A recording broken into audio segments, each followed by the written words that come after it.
Pilipinas hanggang sa makarating siya sa Miss Universe, sure win tayo doon. And may chance siyang maligwak dito sa competition na Miss Universe. Hindi niya na-impress ang judges. This is Sam Rusas. Oh my God! This is it! Pag-uusapan natin ngayon, ano nga ba ang tsansa? Yan ang tatalakayin natin ngayon. But bago po yan guys, gusto ko po munang kamustahin kayong lahat na sana lahat kayo ay nasa maayos at nasa mabuting kalagayan ngayong araw na ito. Ako medyo nalulungkot kasi ang aga-aga ang announcement sa amin ay i-close muna ang lahat ng establishment dito sa Thailand from January 4 hanggang January 31 gawa nga sa paglobo ng aming infected ng virus ngayong taon na to dito sa Bangkok. But guys, wala naman kami magagawa. Kaya lang, no work, no pay. Yun ang nakakalungkot doon. So, walang trabaho, wala na namang sweldo. But laban lang, kaya naman to. Kapit lang talaga tayo sa Kanya. Wala namang ibang makakapitan kundi ang Diyos lang. At tiwala sa Kanya na masusurvive to lahat. So, yon. So, ngayong araw na to, pag-uusapan natin, hindi ko na patatagalin guys.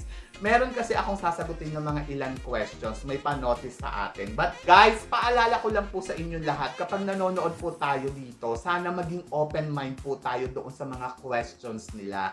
Kasi hindi naman po sa lahat ng oras puro magaganda ang maririnig natin. May mga maririnig din tayo na ayaw natin. Kaya lang kasi may mga nagko-question sa akin sa comments na gusto nila i-notice ko yung mga questions nila. Ibig sabihin nun, yung sasagutin mo through vlog. So ito naman po channel ko ay open po talaga to para sa lahat, para sa inyo po to. So yon, so gusto ko lang po na sana maging open mind tayo doon sa mga questions nila kasi ayun nga, kaya nga kukunin nila yung opinion. So, dapat klaro hindi po natin to. Opinion ko po ang hinihingi nila. Gusto nilang sagutin ko by true vlog. Sana din po kayo, hinihingi ko rin po yung opinion ninyo doon sa sinasabi nila.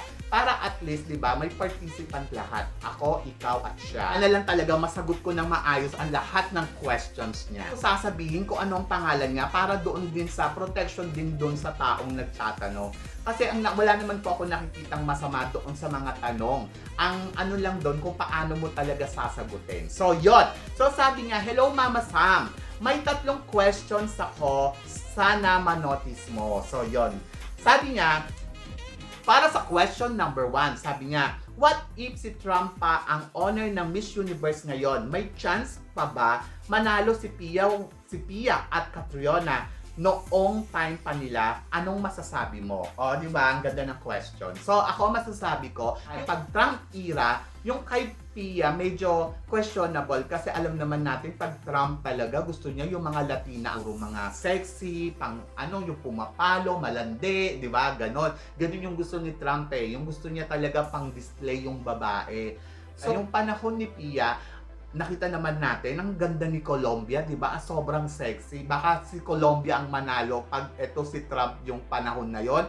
Baka si Colombia ang manalo. Baka mag-back to back ang Colombia. Pero naniniwala ako sa kabilang banda kasi kapag destiny mo, kahit anong mangyayari yan. Kahit si Trump pa yan o kung ano bang era yan, so, mananalo at mananalo pa rin si Pia Wurtzbach kung talagang destiny niya manalo ng Miss Universe, di ba? So, yon. Kay Catriona naman, hindi pa man nanalo si Catriona dito sa Binibining Pilipinas. Alam na natin lahat na malakas ang laban ni Catriona pag dinala sa international pageant. So, ngayon, kung tatanungin mo ko doon kung si Donald Trump ba ang may-ari ng Miss Universe ng panahon ni Catriona, I think mananalo si Catriona kasi alam natin from the Binibining Pilipinas hanggang sa makarating siya sa Miss Universe, sure win tayo doon. Tulad nga ng sinabi ko, kung destiny ng isang girl, kahit anong mangyayari yun sa kanila. Diba? So, yon. So, yon. Maraming salamat doon sa question mo. And then, punta tayo sa pangalawang questions niya. Sabi niya, bakit hindi nakapasok si Eva at Samantha sa Miss Grand International? Anong problema sa kanila? So, parang sa sagot ko doon sa question mo, una sa lahat, alam naman na natin kung ano talaga yung sagot dyan.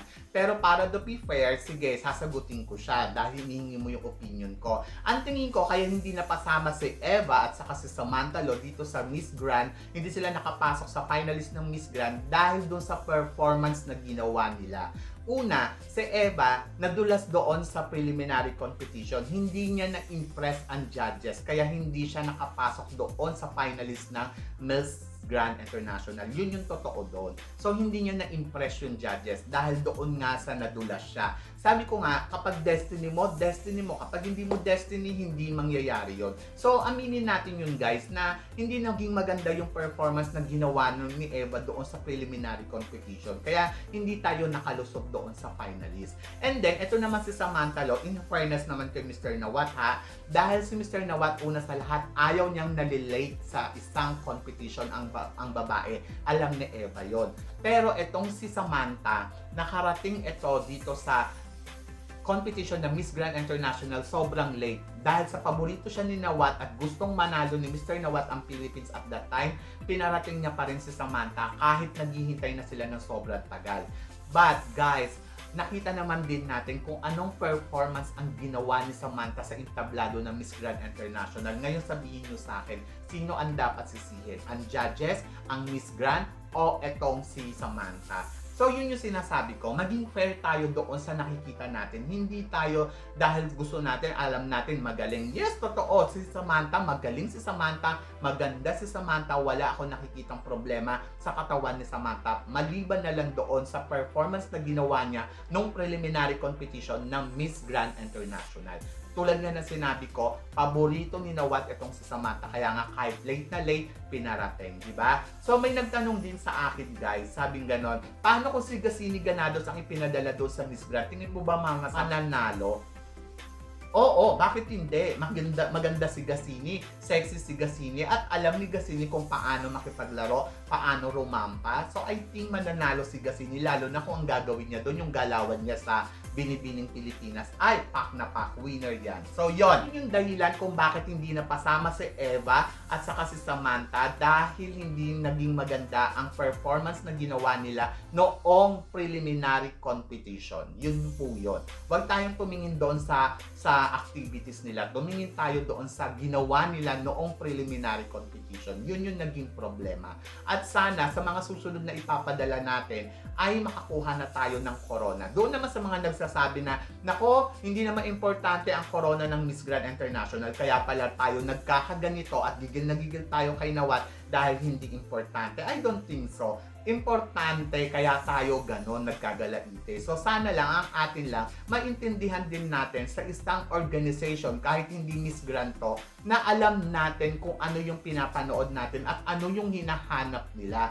Huwag tayo yung doon ng dahil sa, ay nako, Philippines, magaling yan, magaling yan, magaling yan. Pero pag nakita naman natin yung performance, tayo na-disappoint. Sasabihin pa ba rin ba natin na magaling? Kasi kung ako uupo ng judges, kung ikaw ang uupo na judges, kung ganun yung performance na ginawa, magiging unfair kung ipapasok natin yung kandidata natin, di ba? So yun, maging totoo lang tayo guys, huwag tayo masyadong overreact, di ba? So yun, so maraming salamat sa questions mo, napaka-relevant ng mga questions mo, but ito po yung opinion ko, ito yung sagot ko, maraming salamat po. So punta na po tayo doon sa ikatlong question. Para sa ikatlong question, sabi niya, may chance pa daw ba maligwak si Rabia dahil mahina daw at malamya at neneng-nene daw ang dating? Anong masasabi mo? Actually, agree ako doon sa sinabi mo. Totoo naman yon. Si Rabia, aware din siya na ganun din. May chance siyang maligwak dito sa competition na Miss Universe.